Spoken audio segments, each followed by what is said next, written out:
Hi, magandang araw sa inyo lahat mga kapatid. Welcome back naman po sa ating panibagong vlog. Kumusta kayong lahat mga kapatid? Pasensyahan nyo na yung background natin. Nandito tayo sa aming accommodation sa hotel sa Belgium. How are you mga kapatid? Mga kasamahan ko mga truck driver dito sa Europe.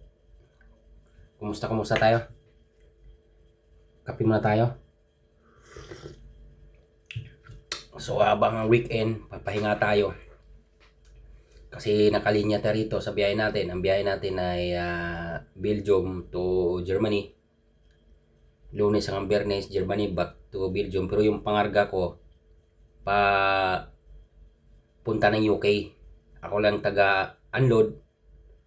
Mag 9 hours ako dun sa Germany. Tapos kinamaghahan, loading. Papasa ko naman sa ibang driver kasi dito sa company namin, pasa-pasa ng biyahe. So nakikita nyo naman sa ating title na pagdating ng panahon dito sa Europe ay maghahari ng mga Pilipino truck driver. Ngayon sunod-sunod yung kuha ng mga company dito sa Europe, sa Pilipinas. Sunod-sunod yung trade test. Lalong-lalo na yung Dinotrans. Walang placement pay. Kung interesado kayo, kung napapanood nyo itong video na ito, punta kayo sa STB DJL. Ang opisina nila ay nasa kanto ng Marcelino at Remedios sa Malate, Manila. Malapit lang yun sa LRT. So mga kapatid, pintuan lang tayo sandali, no? Matagal-tagal tayo hindi nakapag-upload ng video dahil medyo busy tayo. Yung mga interesado, huwag nyo nang patagalin. Mag-apply na kayo kasi talagang wala na makukuhang mga local dito sa Europe, yung mga karamihan sa mga company dito. Kaya halos Pilipino lang kinukuha nila. Daan-daan o hindi biro yan. Kaya good luck na lang sa Pilipinas pagdating ng araw. Ngayon marami na mga company dyan na medyo nahihirapan ng kumuha ng mga driver. Alam nyo naman, ang mga trailer truck driver dito o dyan sa Pilipinas, hindi naman nanganganak yan.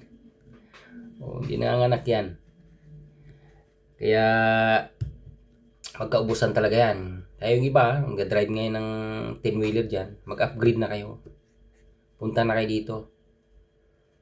Dahil yung sahod natin dyan, times 4 dito yan. Matagal ako sa pier. Kaya mo naman kumita ng 40,000 naman, pero wala. Times 4 dito yan. Tapos dito, pinapahalagahan nila yung mga truck driver. Kaya kung napapanood yung video nito, apply na kayo. Huwag nyo na hintayin. Huwag nyo na ubusin yung buhay nyo dyan. Mag-upgrade na kayo. Pumunta na kayo dito. Yan ang sinasabi ko sa inyo. Ako, magti 3 years na ako rito, pero okay naman. Yung aming company, kumukuha pa rin ng Pilipino. Marami dito. Marami. Huwag kayong mag-alala. Pinahalagahan yung mga truck driver to sa Europe, di katulad sa Pilipinas. So yun lang, update lang tayo kung sinong may gusto apply na kaagad. Ulitin ko yung agency STB DJL sa kanto ng Marcelino at Remedios. Punta na kayo. Mamili na lang kayo kung anong company ng gusto nyo. Marami sila. Mabilis lang proseso nila, 3 months lang, di katulad sa amin dati na 11 months. Okay, salamat. Ingat-ingat tayo mga kapatid sa ating biyahe.